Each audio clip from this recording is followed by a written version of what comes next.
Grog. Kerry, it's just you and me this week on the Cider Shed podcast. The reason that I've started rather abruptly is because I've just looked at WhatsApp while we were chatting, and there are two messages from Matthew. One of 2 seconds, which is probably him trying to get his phone working through a sort of drug and booze-addled haze. So did I say drug? I meant, like paracetamol or some kind of medicine for hay fever, obviously. And then there's one of 1 minute, 2 seconds. So should we listen to that? Oh, yes, please. Okay, here we go. Hello, all Cider Shed listeners, Peter and Keri. It's Matthew here, live from Primavera Sound in Porto. Having a great, lovely time. Hope you're all having a lovely time too. It was a very lovely week on the Archers this week, I thought. I listened to it when I got in from the festival late last night, and I couldn't sleep, so I listened to it and I thought it was wonderful. Sorry, it's impossible to record something because someone always is making a noise on the stage here.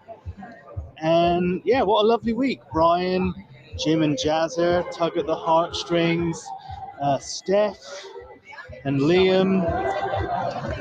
Can't remember much beyond that, but it was lovely, wasn't it? Okay, everyone, remember to love each other and try and remember that we were all one consciousness, and I will see you probably next week. Love you, bye. Absolutely off his fucking face. Couldn't sleep. Everyone love each other. Yeah, do you think he was doing preparation for Boris Johnson's press conference the other day? The two of them. Matthew was in charge of refreshments. Yeah.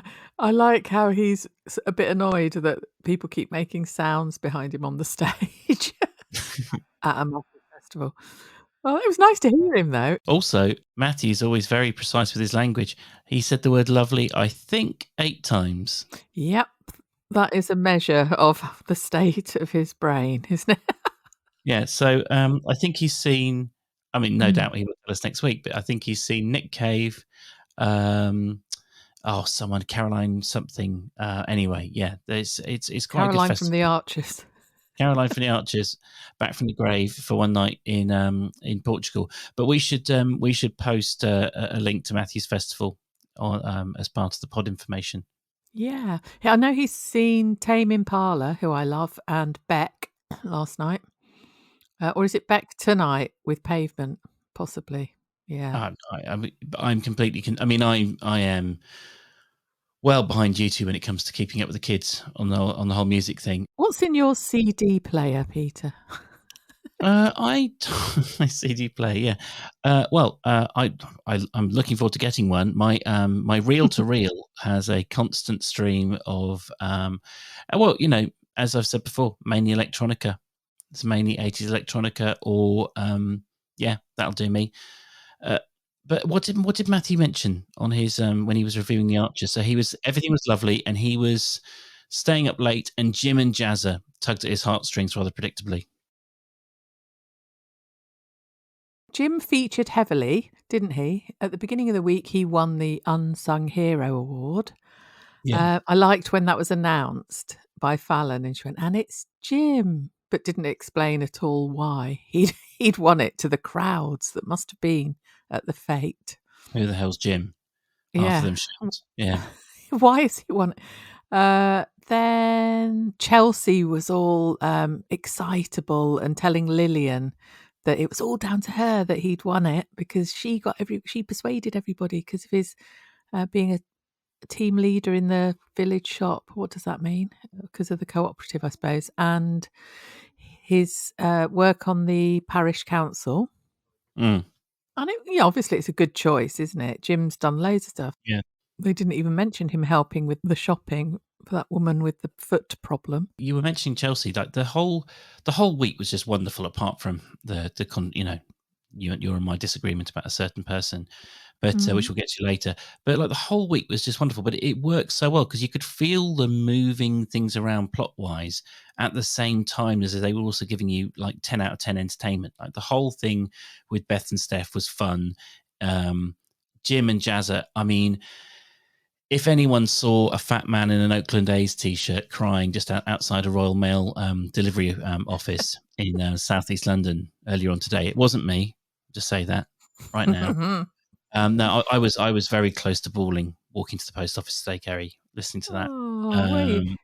Yeah, it was done. It was done very well. There were a couple of people on Twitter going, "Bloody hell, he's only moving across the green," which Jim actually said himself, or both of them said, "Oh, look at us, we're idiots, aren't we? We're only moving over there." But it's not to do with the distance, is it?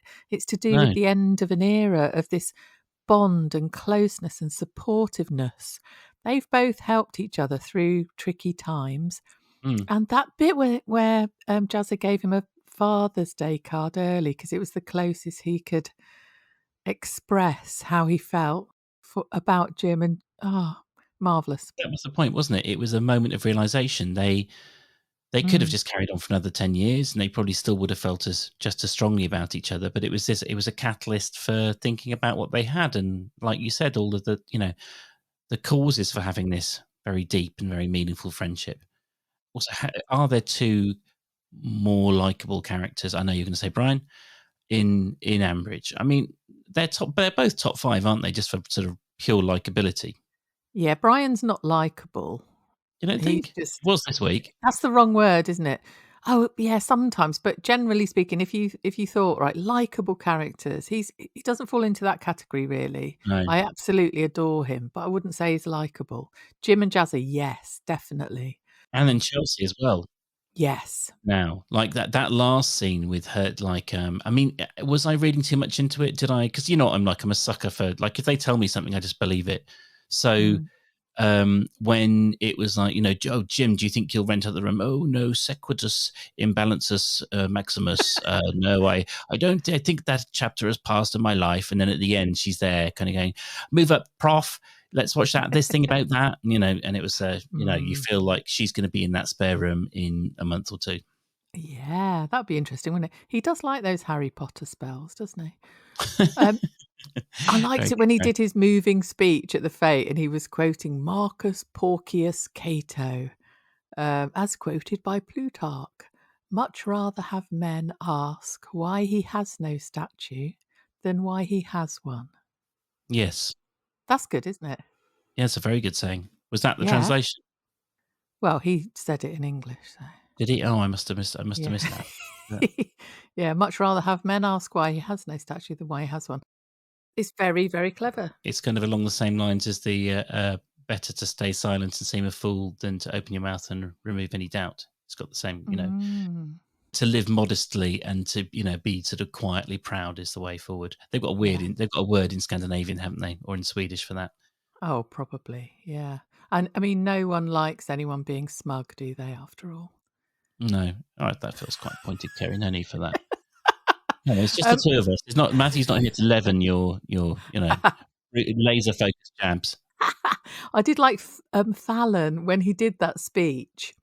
She sort of hilariously sort of went, "That was lovely, Jim," in a slightly bewildered tone. That was really clever. I mean, the writing this week was cracking, and it was Kerry Davis who was it. Oh, okay. He does very good, funny stuff. I think. The little details. There were so many of them.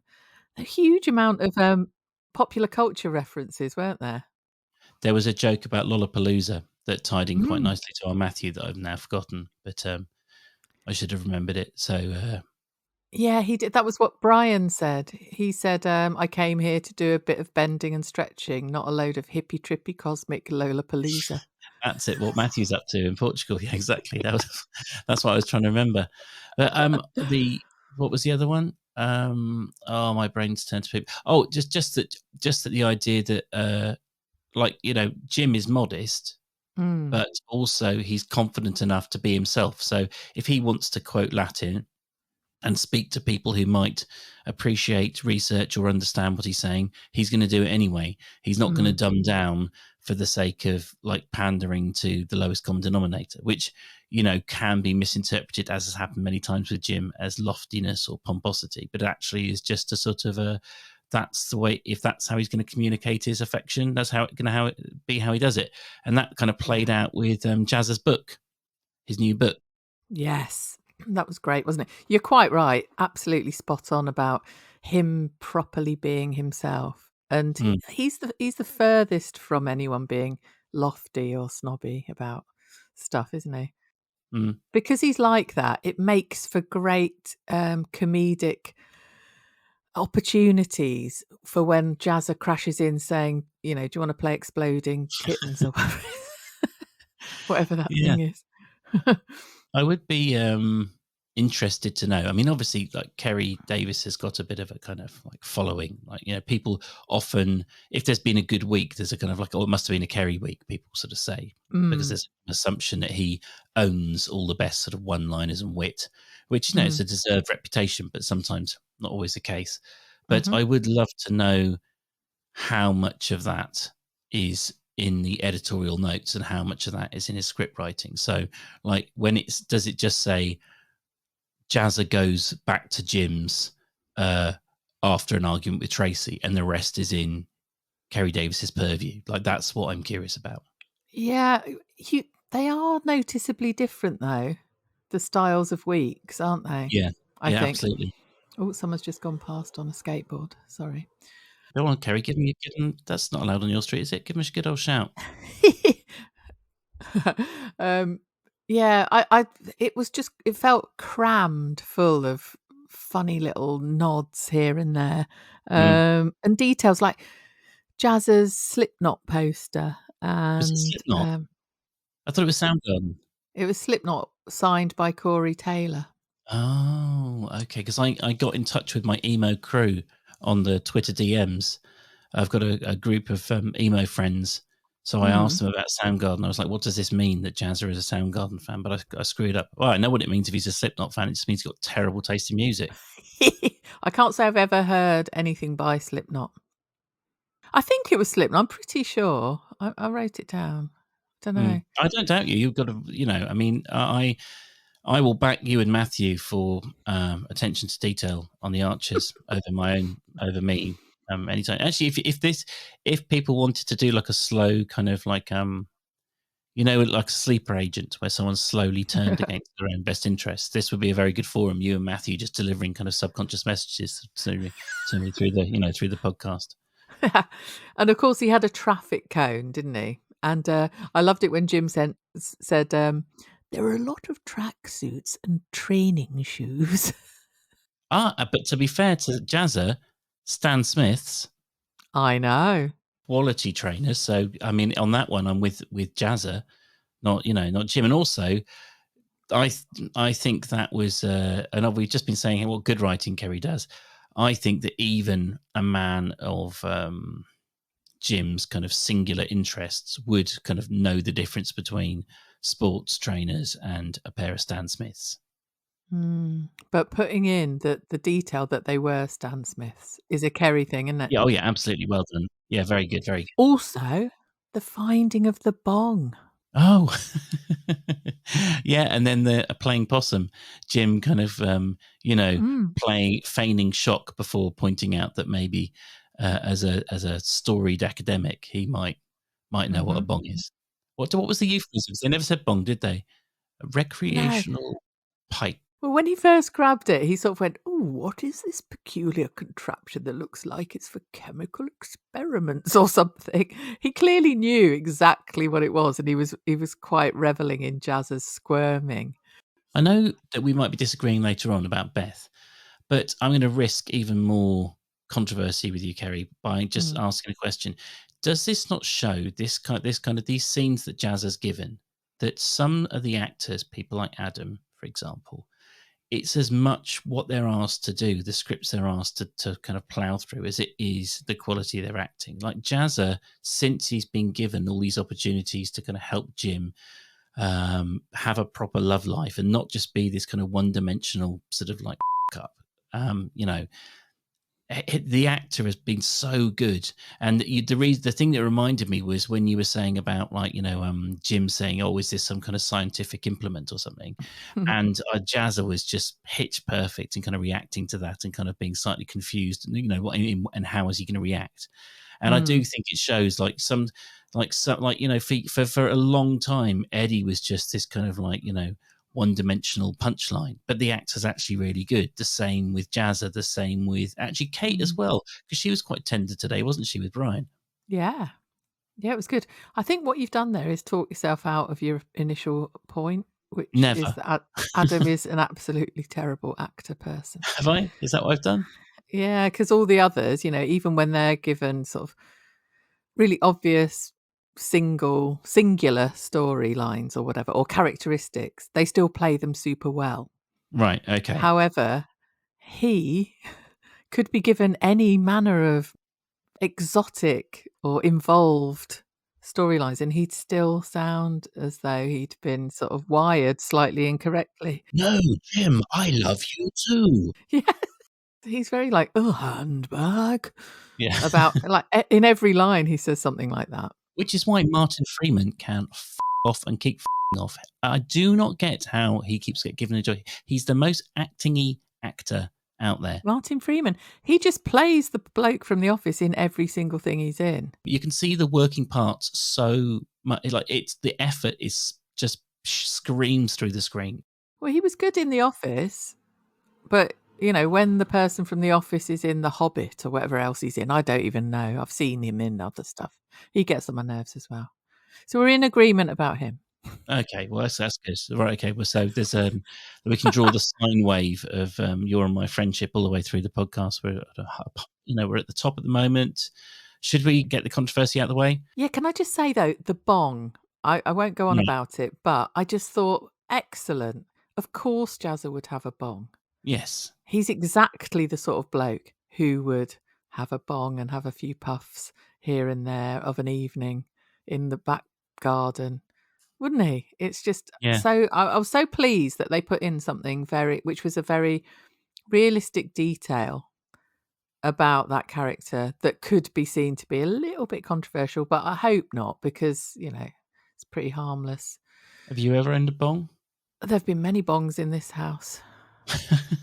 There aren't any more. They've been yours, Keri? No, they have not. No, I preferred a little pipe, to be honest. But anyway, yes, none of the paraphernalia exists in my home any longer.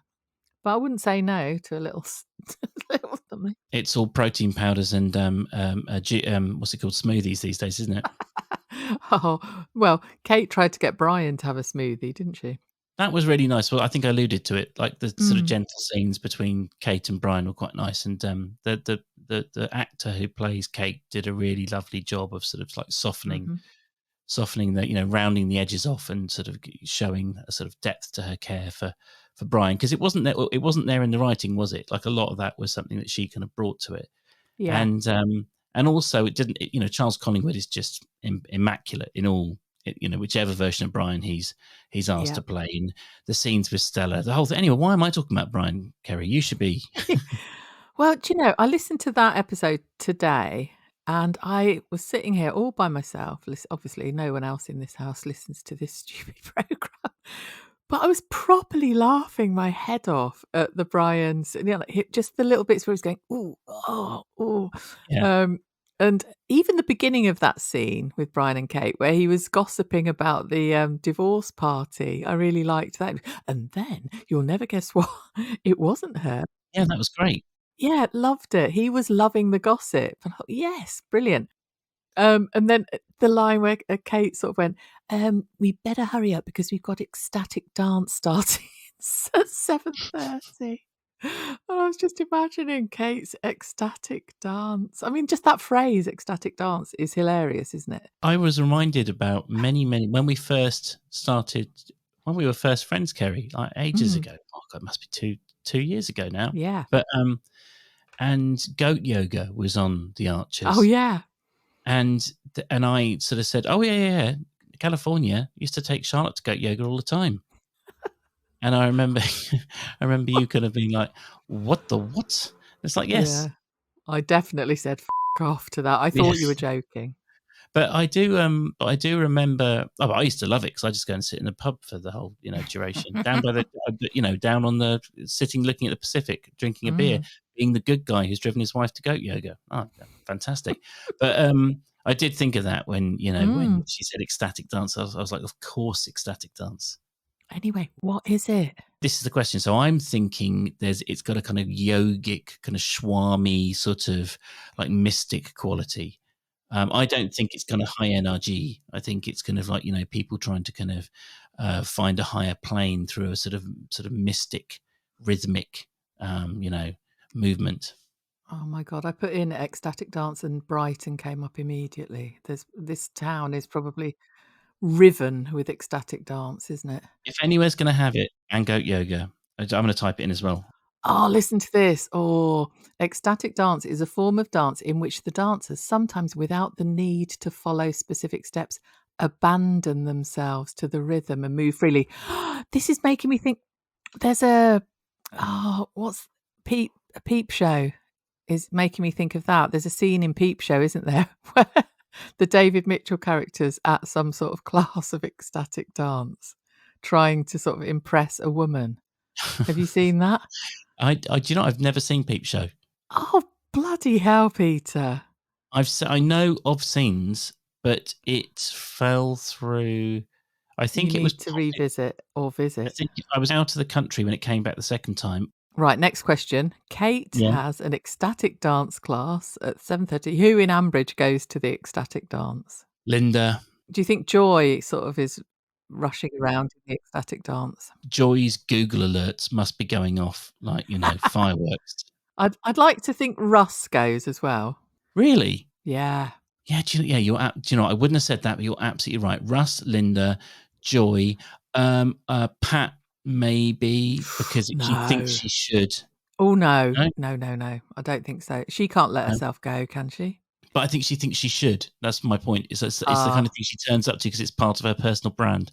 Yeah, maybe it takes her back to the days where she was in Greenpeace and what have you. Yeah. Okay. Sorry, I've ruined that. But you've got Russ as a man. Who else might go? I know, Harrison, but not Fallon. Possibly Robert. Yeah, because anything Lindy's up for, Robert's up for, and now that he's freer with his body after Lillian's intervention, he might be there. And then when she said, we're going to do, start gently, cross-legged, and he was like, I haven't sat like this since I was at school. And then she said, we're going to do an Om chant. He went, no chanting. You chant, Kate, and I'll walk. Yeah. And also his acting for being a man of advanced years, getting down and not in the dance sense, was immaculate. I mean, you really believed that here was an old man. Oh, there was a Latvian joke as well. Was there? In amongst all of this? Yeah, because Kate said namaste and Brian said Gerolitis. Yes. Is he Latvian? I didn't know that. I'm pretty sure Vitas Gerolitis is a Latvian tennis player. I really appreciated that joke because that is a very, very niche. Is it not? Yeah, I know. Let me see. If I've got that wrong, this is going to be f***ing embarrassing, isn't it? Here we are. Lithuanian, Keri. No! Oh. Is he really? Oh no, that's terrible. My mum will be shouting at this when she listens on Sunday. Sorry, Mum. Yeah, well, you would, I mean, if they are different countries, but, you could have been more wrong. I could. if it was like Vitas Gerolitis, the famous Korean tennis player, that might have been, that is provably more wrong than Lithuania. Yeah. But the thing about them both, in the end, Kate and Brian, they both got this mutual appreciation going on, didn't they? Yeah. And that was a beautiful thing. I really enjoyed that. Because, yes, he has poo-pooed spiritual home in the past, as have we all. But he's like, no, actually, you've got a little thing going, not a little thing, that's patronising, a good thing going here. It is a legitimate business. Proud of you. And I thought that was a very touching moment. It did slightly make me worry that he's going to die, though, because, because he's sort of, what she'll be thinking is, and he said he was so proud of me just before he carked it, sort of thing. Yeah. Well, I sent you a message, didn't I, just before today's show saying, please don't let Brian die. Yeah. But they set it up very elegantly, didn't they? Because obviously Brian is such a, uncompromising man. So they needed to. It was going to need. So they've set Brian up as as following Mike Tucker's path and sort of getting down with his chakras. But Stella's intervention was good because it sort of set up the plot for the next few months in terms of Brian and wrestling with his health, and there's bound to be some little hilarious slip ups along the way, maybe sort of Lillian inspired, I imagine. But then also it kind of enabled Kate, that moment with Kate. It didn't seem forced, it wasn't just like, Kate didn't have to do all of the arm twisting, which made it all the more kind of poignant. Yes, he even admitted to feeling more relaxed at the end of it than he had at the beginning as well. I can imagine that you and I are quite Brian-like in our attitude to yoga. I would really like to do yoga. I just don't want to do any of the spiritual bollocks. Yeah, or the yoga. Well, you don't like the idea of a nice sort of like sort of hour of stretching and just getting rid of all the cricks and all of the achy bits? I don't really have any Or is that what the pub or does? achy bits. Yeah. No, it's true. I ought to. I can't imagine it at all. No. It's not my bag whatsoever. I can get with the idea of meditating a bit. I did a stupid tweet about meditating at the bus stop the other day. I thought I'd take the time at the bus stop to do some meditation. So I had this meditative chant in my mind, which was, when's the fucking bus coming? When's the fucking bus coming? Did you get told off by the internet for that? No, went down No, quite okay. well. I thought. Sorry, we've been told off quite a few times recently, so I thought that might be where you were going. That you were chastised for mocking. Yeah, it makes a change, doesn't it? This is the irony, right? The people who are supposed to be the most chill, right? The kind of the people seeking that kind of Zen enlightenment also seem to be the people who are completely unable to take any kind of criticism of their lifestyle. Like it's like look, just take a chill pill. Mr. or Mrs. Yogi, let's just calm down a little bit. Yeah, let us mock and ridicule you. Well, no, not quite. Fair point. But you know what I mean? Like, it's not. Okay. For instance, you and Matthew make light of my coffee obsession, right? And then you have sort of made gasping noises when I've told you how much I've spent on a kettle or whatever. And then once we've talked about it a bit more, it's been kind of, oh, okay, fair enough, whatever. The mocking sort of disappears when I start to cry. I think mocking is part of how it's kind of affectionate, isn't it, in a way? It's sort of almost, I have to. If you mention that you've spent X amount, me and Matthew have to sort of ramp it right up, make it really extreme, really take the piss out of you. But of course, like you spend that on that because it's a lovely hobby that you've got, whereas we spend loads of money on really stupid stuff. So the thing is, though, is if you do something ridiculous like spending 15 minutes to make a cup of coffee in the morning and fuss over how fine the grounds are and watch endless videos about it, if you don't have a little voice in the back of your head going, "This is fucking ridiculous," then you're the problem, right? And the same thing with goat yoga, with ecstatic dancing, with all of these kind of mysticisms. Like even if you find them incredibly valid and useful and wonderful, you must still kind of like be able to permit people to have a bit of a giggle at them. I mean, sure. Anyway, it's pomposity, isn't it? That's the revolting thing about anything. People who are pompous about stuff. Down with pomposity.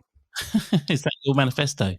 Down with pomposity. Yeah. A vote for me. Yeah, absolutely. I think I would say.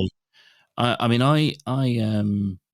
Matthew's lived abroad for many, many years, and I know that when I lived abroad and then came back, it took me a while to get back into the groove of being back in the UK. But there's lots of positive things about Britain. But one of the ones that one of the things that I think we don't talk about is there's this kind of weird relationship with pomposity, isn't there? Like, you're not, it's like tall poppy syndrome. You're not allowed to be super passionate in a way that, like, for instance, like take Serge Gainsbourg. Imagine if a British person tried to behave like Serge Gainsbourg.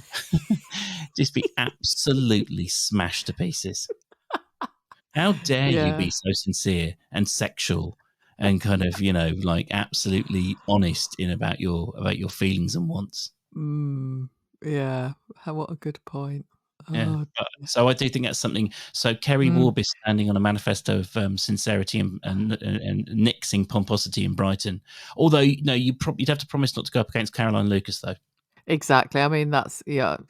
Can't beat her, can you? Magnificent woman she is. You go and take Beck. You go and do Bexhill. She can have Brighton. Yeah. Oh, yes. Speaking of pomposity and that Right. kind of vibe, I'm trying to lead really clunkily into. Sorry, we didn't do the advert at the We beginning. didn't do adverts, did we? Okay, everyone, excuse the clunky advert at the beginning that I'm going to insert later. So there's going to be a really clunky advert break at the beginning. But anyway, Oh, does it make it okay. better that I've interrupted? Anyway, Nah, what were well. you saying? Who's the pompous person? No, it's not really pomposity, but it was to do with, which is why it's a clunky little link, with Vince ordering champagne and the 9-course tasting menu, and the fact that he knew what an amuse-bouche was. He's actually, he's quite a sophisticated guy, really, isn't he? And I think he gets. Even his kids are mocking him. Well, yeah, I think Beth did say something like, "Oh, you've come a long way since the name of the school that he used to go to." High Grove or something, was it? Yeah, I just like that he enjoys treating people, doesn't he? And in quite a flamboyant way. He'll, he was encouraging them to have the 9-course tasting menu, and actually all they really wanted was, and he knew what escabeche was as well. I actually thought of you when he was at, the sort of his opposite, his kind of sort of karmic opposite, David's, and he sort of turned up sort of unannounced, and then obviously the two kids had some success, and with his pretending to be a nurse course, and Beth with her, whatever it was, bonus. And then he's like, right, that's it. Okay. As soon as business is over, off to the pub. And I was like, thank you, Vince. Yes. This is exactly how to behave if you're massively rich. Like it's not the money, the money is not there for show. It's not there for, for flexing, for kind of like comparing bank balances. It's for buying your friends and family nice meals and going enjoying yourself with people. Which neatly brings in Beth, who wanted to pay for her round, and you hate her. Well, do we have to do the tired little dance as usual to give the in real life, blah blah blah blah? But this isn't real life, etc., etc., etc. As a character, as in a show that I'm supposed to be enjoying. So this week was wonderful. I enjoyed everything about it, except for the fact that Beth and Ben are so do-goody and tediously sort of righteous, and just the kind of the way that they were kind of like sort of shocked and horrified by Steph's behavior. And then just the counterpoint, the constant juxtaposition with Steph, who's so much fun. She's like a young Kate, just completely hypocritical, completely wrapped up in herself, wildly overacted in a good way, like, just leaning into the script like crazy. And I just, like, as whenever Steph or Vince were talking, I was like, yes, brilliant. And then, bloody Beth would come in, like, I can't believe you. Don't call me Bethy. Can't believe you've done that. And it's just, oh, gosh, shut up, miserable cow. And then, but I'm wrong, though, apparently.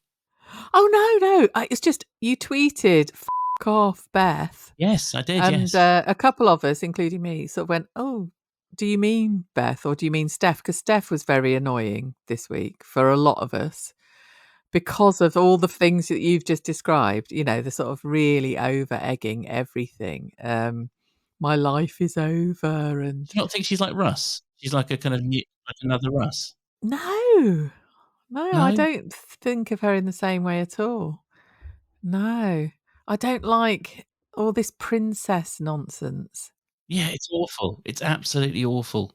In the same way as you are, how can we put this politely, willing to be wildly wrong in order to protect your love of Brian, to say, to keep the cast of love you have for Brian intact. I think I have the same thing with Vince. I must keep my love for Vince intact. And if it means appearing stupid or like everyone thinking I'm wrong, then so be it. It must stay secure. What do you think the story is behind the Beth and Steph? I know siblings can be different, obviously, but the treatment of her and her personality is wildly different. And she is the princess, and Vince is very much like, picking up the pieces, whatever you want, I will get you. It's really sickening. And that's not the case as far as Beth's concerned. Also, I didn't know Beth worked at that Rodway's place. I must have missed that memo along the way. Yeah, that was yeah, and also the scene with her and Ruth was quite hard for me to take as well. And it doesn't hurt to suck up to my mother-in-law. No, whatever it was she said. Yeah. So you were saying about the fact that they're so different and about what the sort of genesis of that kind of... Yeah, and the treatment of them both by Vince, really, it's very panda, panda, panda. I don't think it holds water that a man as clear, as open-eyed and as clear-thinking as Vince would have a blind spot that big.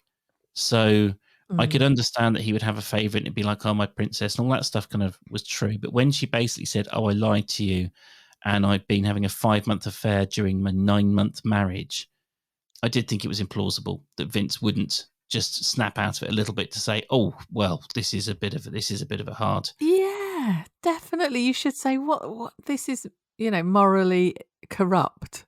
This is not a way to treat your husband at all. You've let yourself down here. Yeah, although, they were supposed to be into swinging, weren't they? But it seems like... But I don't think Vince knows that. No, I didn't mean for Vince, but I just mean, they're into having threesomes or more, but they don't like their partner having a twosome. Which is fine, fair enough. There's a few comments on Twitter about that, like people like, oh, but I thought they swung. It's like, yeah, but that's not how it works. It's not like a pass to just go and sleep with whoever you want. There's got to be, there's still consent. There's still kind of 3-way triangular consent. Is that a phrase? It is now. Possibly. But I liked Beth when she went, unbelievable. I just remembered I've got an appointment with the real world.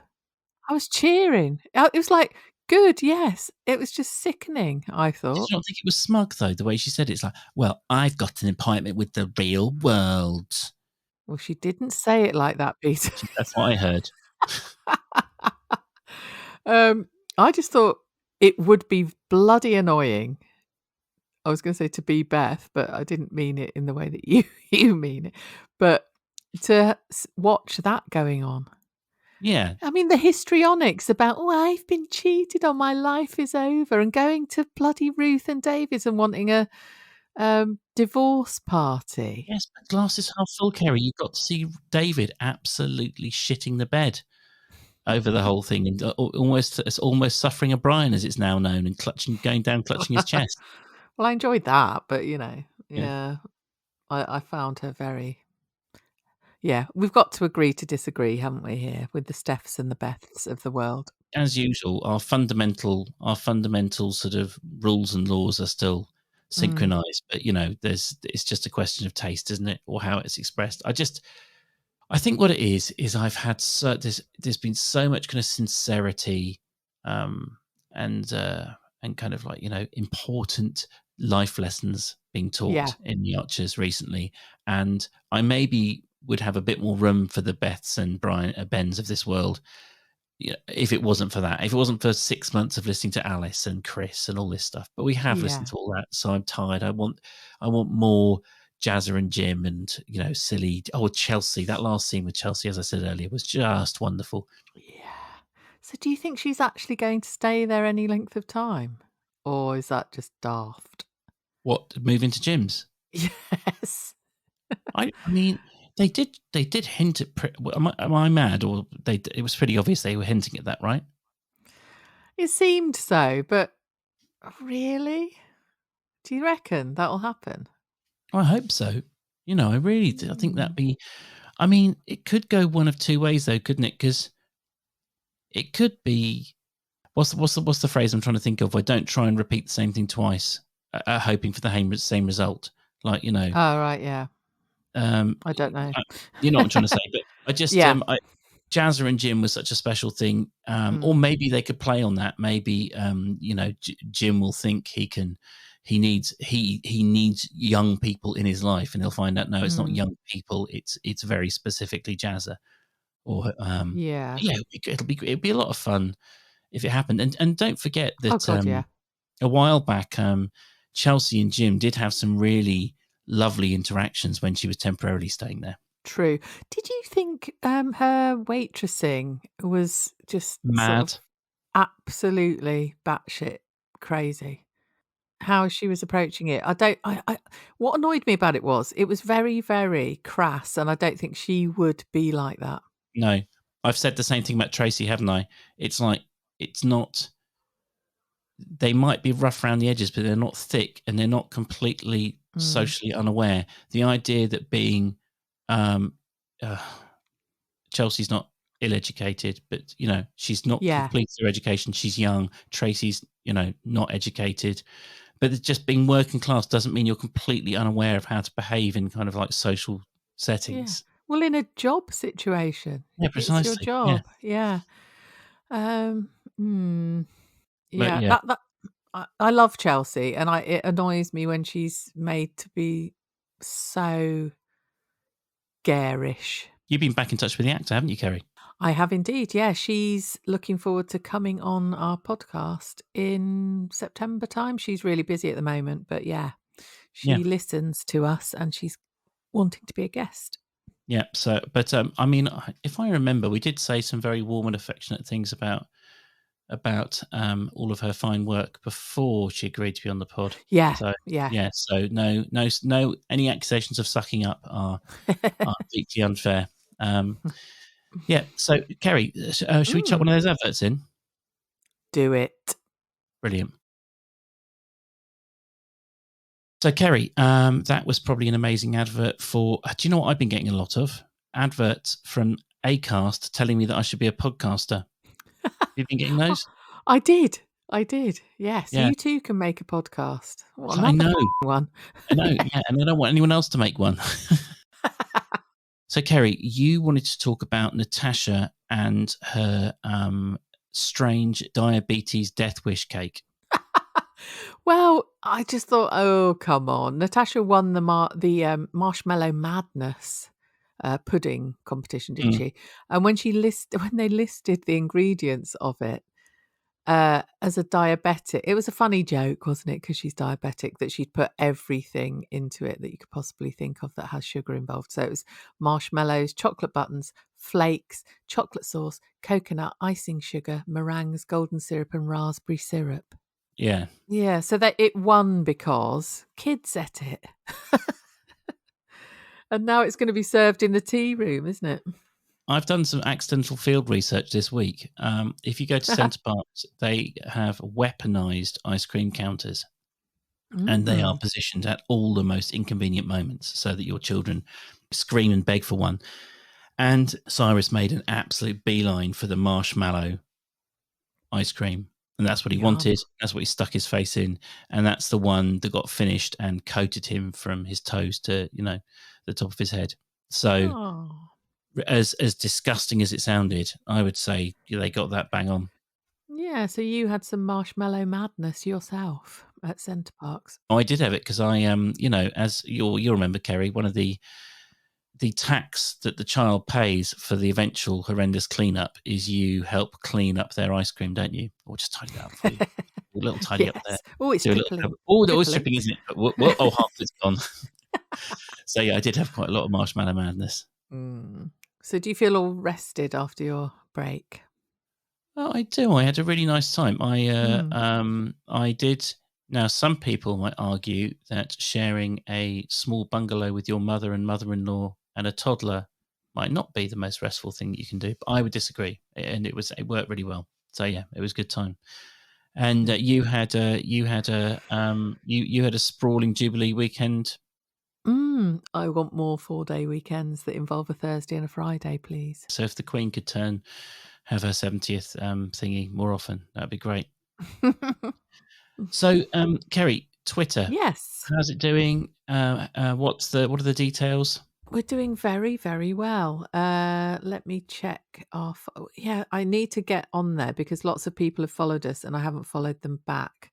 I've been a bit remiss, but yeah. I've got some emails I need to respond to. So apologies to anyone who, but it's been an insane week and a half. So sorry about that. I've got an empty weekend ahead. I'm very much looking forward to that. So I'll get Me too. It's gonna be properly glorious. all over the Twitters. Yeah, we are at the Cider Shed Pod. I'm pretty sure that anyone who listens to this probably already knows that. I often feel that when I say this. But, We do have a steady uptick. So I think there is a sort of, there it is surprising. I mean, I do often think, like, are we reaching critical mass? Because there's, there's, what is it, 4 million Archers listeners. So yeah.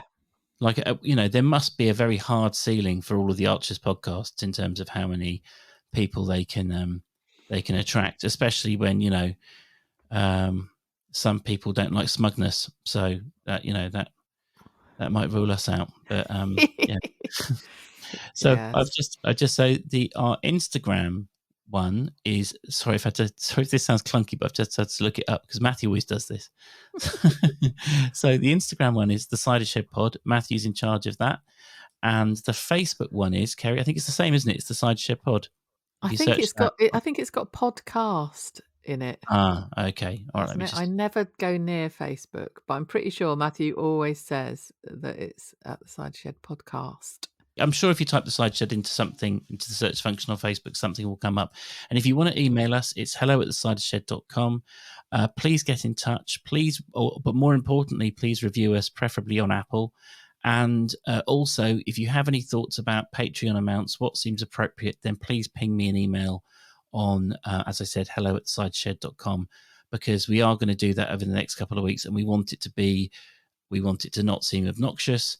And we want people to contribute if they think that's something that's appropriate, but also we don't want to seem like we are money grubbing fiends. So no, we're not that at all. No. Yeah, thank you, K Lady B 2432, for your fabulous review. That's the latest one that we've had on iTunes. Thank you so much. They do always put a bounce on our step because Matthew or Keri always share them. And so they ping up on my phone, and it's always a lovely little surprise to see some kind words, because it's not, I wouldn't call it hard work, Keri, is it? But it's quite sort of it takes time and effort. It's not hard work. Yeah. But we need as many 5-star reviews as we can after someone gave us a 1-star recently, the little twat. But see, I'm such a masochist. I loved that. I absolutely loved it. I was just like, good on you. I shouldn't be saying. Well, so did we shared it on Twitter. We made light of it, didn't we? But Jesus Christ, some people, honestly.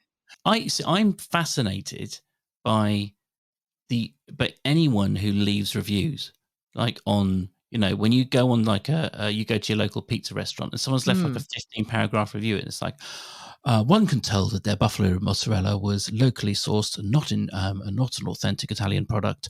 And it's like, my God, you think you're Jay Rayner and you're doing Bob's Pizzeria in Catford. I mean, it's absolute madness. So I do appreciate, but you know what I'm saying? Like there's something that I do. I mean, if someone really dislikes us and feels like a 1-star review is necessary, I respect that. Oh, they should do it. Yeah. But I also wonder about the motivation. Yeah, exactly. And they'd previously left a 5-star, then moved it down to 3 because we had some Archers guests on. And now it's a 1 because they think we're smug. And smugness is horrible, but I think we just laugh at each other. We find each other funny. So that might be irritating to people who don't find any of us funny. And okay, so let's make a hard commitment, Keri. We will stop finding each other funny. Today's the last day. I'll tell Matthew we can have it this week about how we're going to reformat the podcast to try and sort of exercise any humour from it. Yep, and we won't have Chelsea on again because that's annoying to everybody to have any Archers characters come on here. So, yeah. All right. Okay. Deal. Well, bring back Matthew. Let's see him next. We're looking forward to hearing what he's been up to next week. We might have to double the runtime to accommodate all of the the stories from his Portuguese festival. I can never even remember the name, Keri. Primavera Sound. That's a salad, isn't it? Anyway, have fun, everyone. Probably. Is it an escabeche? See you next week.